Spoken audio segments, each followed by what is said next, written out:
CPM Kannur ജില്ലാ സെക്രട്ടറിയും മുതിർന്ന നേതാവുമായ MV ജയരാജൻ തന്റെ ഫേസ്ബുക്കിൽ എഴുതിയൊരു കുറിപ്പാണ് ഇപ്പോൾ രാഷ്ട്രീയ കേരളത്തിൽ വൻ കൊടുങ്കാറ്റ് അഴിച്ചുവിട്ടിരിക്കുന്നത്. ഇത്തവണത്തെ ഓണാഘോഷത്തിന് നിറം മങ്ങിയിരിക്കുന്നു.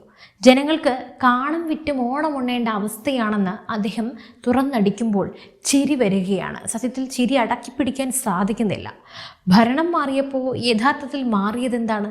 10 വർഷത്തെ LDF ഭരണത്തിലെ സാമ്പത്തിക കണക്കുകളും പുതിയ UDF ഭരണത്തിലെ മാറ്റങ്ങളും പരിശോധിച്ചു കഴിഞ്ഞാൽ ഞെട്ടിക്കുന്ന കണക്കുകളാണ് പുറത്തു വരുന്നത്. വിപണിയിലെ വിലക്കയറ്റം, സപ്ലൈകോയുടെ പ്രവർത്തനം, ഓണച്ചന്തകളുടെ കണക്കുകൾ, പെൻഷൻ വിതരണം, ലഹരി വിരുദ്ധ വേട്ട, ഇങ്ങനെ ഓരോ മേഖലയിലും യാഥാർത്ഥ്യം എന്താണ്? വിഷയത്തിലേക്ക് ആഴത്തിൽ ഇറങ്ങുന്നതിന് മുമ്പ് എന്താണ് MV ജയരാജൻ പറഞ്ഞതെന്ന് നമുക്കൊന്ന് വ്യക്തമായി പരിശോധിക്കാം. തന്റെ ആരോഗ്യ പ്രശ്നങ്ങളെ സൂചിപ്പിച്ചുകൊണ്ടാണ് തുടക്കം കുറിച്ച ആ പോസ്റ്റിൽ അദ്ദേഹം പറയുന്നത് ഇങ്ങനെയാണ്: നിറങ്ങൾ കൃത്യമായി കാണാൻ കഴിയാത്ത അവസ്ഥയാണ് തനിക്കെന്നാണ്. എന്നാൽ തുടർന്ന് അദ്ദേഹം അത് രാഷ്ട്രീയത്തിലേക്ക് തിരിച്ചുവിട്ടു. നാട്ടിലെ ഓണാഘോഷങ്ങളുടെ നിറം മങ്ങിയിരിക്കുന്നു. വിപണിയിലെ വിലക്കയറ്റം കാരണം സാധാരണക്കാരൻ ദുരിതത്തിലാണെന്നുമാണ് അദ്ദേഹത്തിന്റെ വാദം. ജനങ്ങളോട് സർക്കാരിന്റെ ജനവിരുദ്ധ നയങ്ങൾക്കെതിരെ ഒന്നിച്ചിരുന്ന് പ്രതിഷേധിക്കാൻ അദ്ദേഹം ആഹ്വാനം ചെയ്യുകയും ചെയ്യുന്നുണ്ട്. എന്നാൽ ഇവിടെ ഉയർന്ന പ്രധാനപ്പെട്ട ചോദ്യം ഇതാണ്: ഇതൊക്കെ പറയാൻ നിങ്ങൾക്ക് എന്താണ് സത്യം പറഞ്ഞാൽ യോഗ്യതയുള്ളത്? ആരോപണങ്ങളെല്ലാം മാറ്റി നിർത്തി കൃത്യമായ ഡാറ്റ സഹിതം തന്നെ നമുക്ക് ചില കാര്യങ്ങൾ നോക്കാം. വിപണിയിൽ സർക്കാർ നടത്തുന്ന ഇടപെടലാണ് ഒരു ഓണക്കാലത്ത് സാധാരണക്കാരന് ആശ്വാസമാകുന്നത്. സപ്ലൈകോ, റേഷൻ കടകൾ, ഓണച്ചന്തകൾ എന്നിവയിലെ കണക്കുകൾ എന്താണ് പറയുന്നത്? ഇത്തവണത്തെ ഓണക്കാലത്ത് സൂപ്പർ മാർക്കറ്റുകളെയും പ്രമുഖ മാളുകളെയും പോലും അമ്പരപ്പിക്കുന്ന രീതിയിലുള്ള ആധുനിക സൗകര്യങ്ങളോടെയാണ് സപ്ലൈകോ ഓണച്ചന്തകൾ സംഘടിപ്പിച്ചത്. കൃത്യമായ സബ്സിഡി സാധനങ്ങളുടെ വിതരണം, വിപണി വിലയേക്കാൾ പകുതി വിലയ്ക്ക് നിത്യോപയോഗ സാധനങ്ങളും അരിയും ജനങ്ങളിലേക്ക് എത്തിക്കൽ, ഇതൊക്കെ കൃത്യമായി നടന്നു എന്നതാണ് യാഥാർത്ഥ്യം. റിപ്പോർട്ടുകൾ പ്രകാരം സപ്ലൈകോയുടെ ഓണക്കാല വിൽപ്പന ഇതിനകം തന്നെ 200 കോടി രൂപയും കടന്ന് റെക്കോർഡ് കുതിപ്പാണ് നടത്തിയത്. സാധനങ്ങൾ കിട്ടാനില്ല എന്ന പ്രതിപക്ഷം ആരോപിക്കുമ്പോൾ സപ്ലൈകോയുടെ മുന്നിലെ നീണ്ട ക്യൂവും 200 കോടിയിലധികം രൂപയുടെ കച്ചവടവും എന്താണ് സൂചിപ്പിക്കുന്നത്? ജനങ്ങൾ ഈ സൗകര്യങ്ങൾ ഉപയോഗപ്പെടുത്തുന്നുണ്ട് എന്നതിൻ്റെ വ്യക്തമായ തെളിവുകളല്ലേ ഇത്?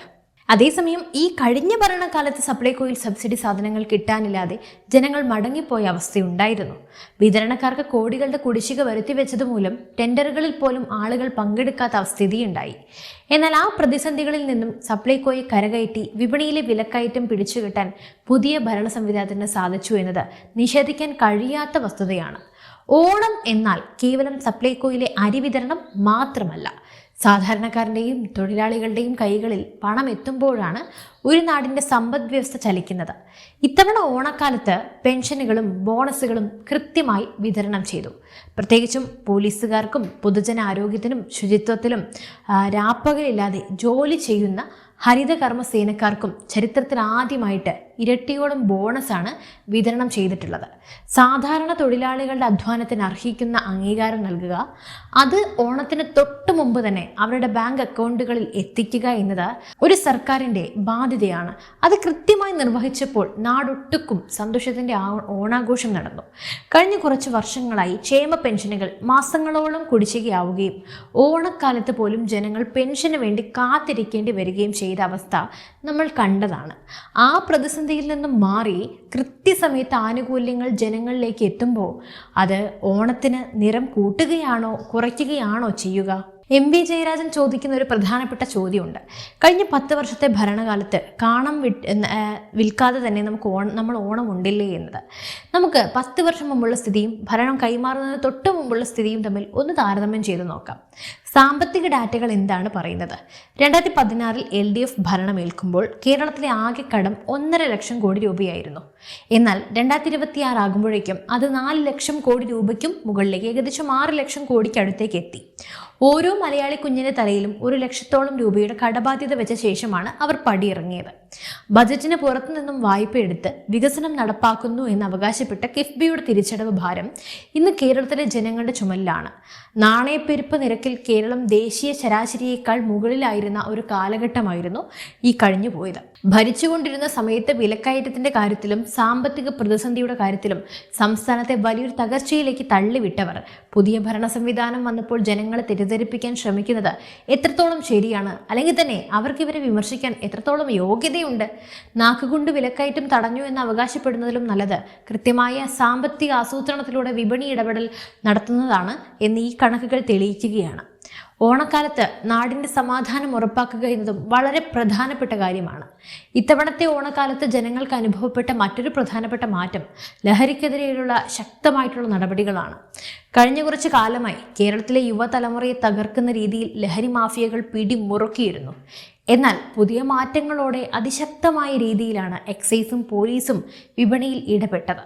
പിന്നെ മുഖ്യമന്ത്രിയുടെ സ്വന്തക്കാരൻ ലഹരി മാഫിയയിൽ അംഗമാണെന്നത് ഞാൻ ഇപ്പോഴും ഓർമ്മിപ്പിക്കുന്നുണ്ട്.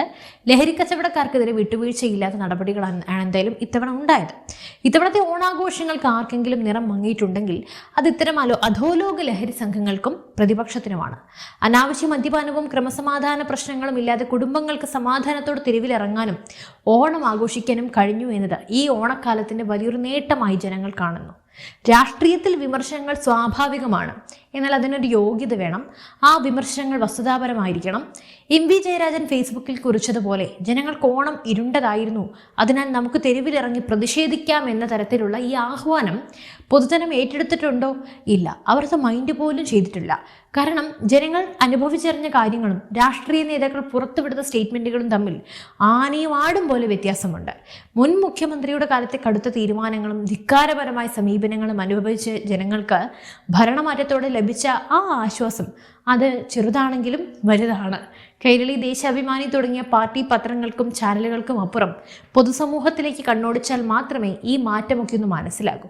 മുറിയടച്ചിരുന്ന രാഷ്ട്രീയ പ്രസ്താവനകൾ ഇറക്കുന്നതിനേക്കാൾ നാടിന്റെ വികസനത്തിനും ജനങ്ങളുടെ സാമ്പത്തിക ഉന്നമനത്തിനും വേണ്ടി സർക്കാരിനൊപ്പം നിൽക്കുകയോ അതല്ലെങ്കിൽ ഒന്നും മിണ്ടാതെ ഒരു മൂലക്കിരിക്കുകയോ ക്രിയാത്മകമായ നിർദ്ദേശങ്ങൾ മുന്നോട്ട് വയ്ക്കുകയോ ചെയ്യുകയാണ് ഉത്തരവാദിത്തമുള്ളൊരു പ്രതിപക്ഷം ചെയ്യേണ്ടത്.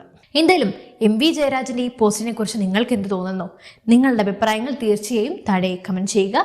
പിന്നെ നിങ്ങളുടെ ഇത്തവണത്തെ ഓണാഘോഷം എങ്ങനെ പോകുന്നു എന്ന് കൂടി അറിയിക്കുക. മറ്റു വിഷയമായി വീണ്ടും എത്തും വരെ നന്ദി.